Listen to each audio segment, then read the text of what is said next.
Salut, prieteni! Vreau să vă povestesc azi un pic despre condimentele care le folosim în culinărie. Orice condiment este cel mai potrivit în stare proaspătă.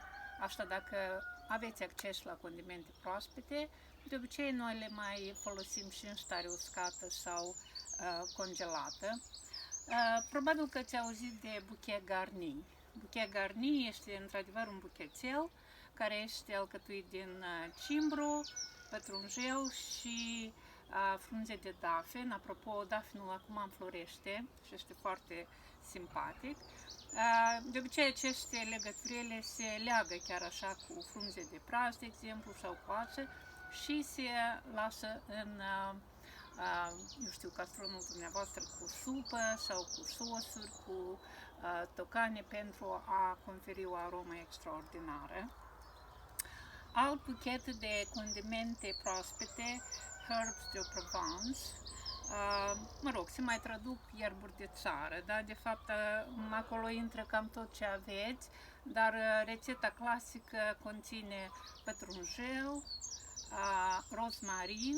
Apropo, rozmarinul tot acum înflorește și e foarte gingaș, cimbru, bineînțeles, magheran sau oregano, sunt două ierburi foarte asemănătoare, și busuioc.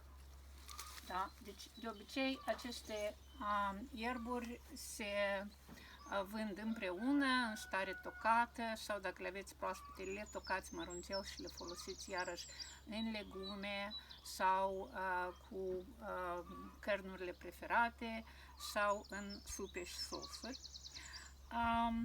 Mai avem aici, da, despre busuioc vreau să vă zic că este de fapt, puteți să o creșteți acasă în ghiveci. Uitați-vă, aici am peste 12 plante.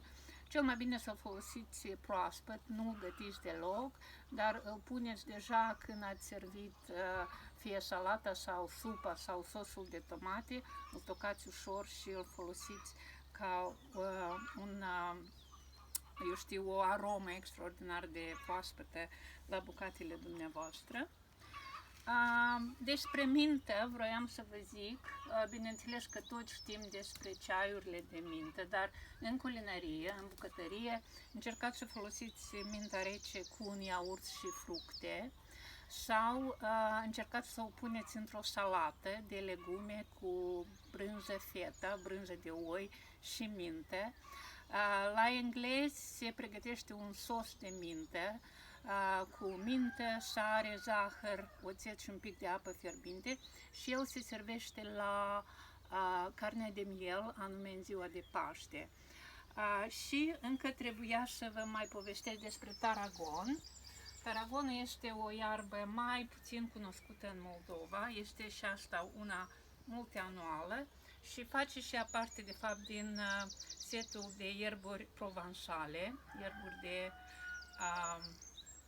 țară sau se folosește la grătar foarte mult, iar cei care au comandat cutia pașcală de la Ecolocal la cutie vor primi și o legătură de salvie. Încercați să tocați salvia proaspătă în unt, să o amestecați cu unt și să serviți acest unt pe pâine sau o puneți în legumele coapte atunci când pregătiți bucate festive de Paști. Eu vă doresc un Paște fericit, un Paște modest, un Paște proaspăt și poftă mare! Pa, pa!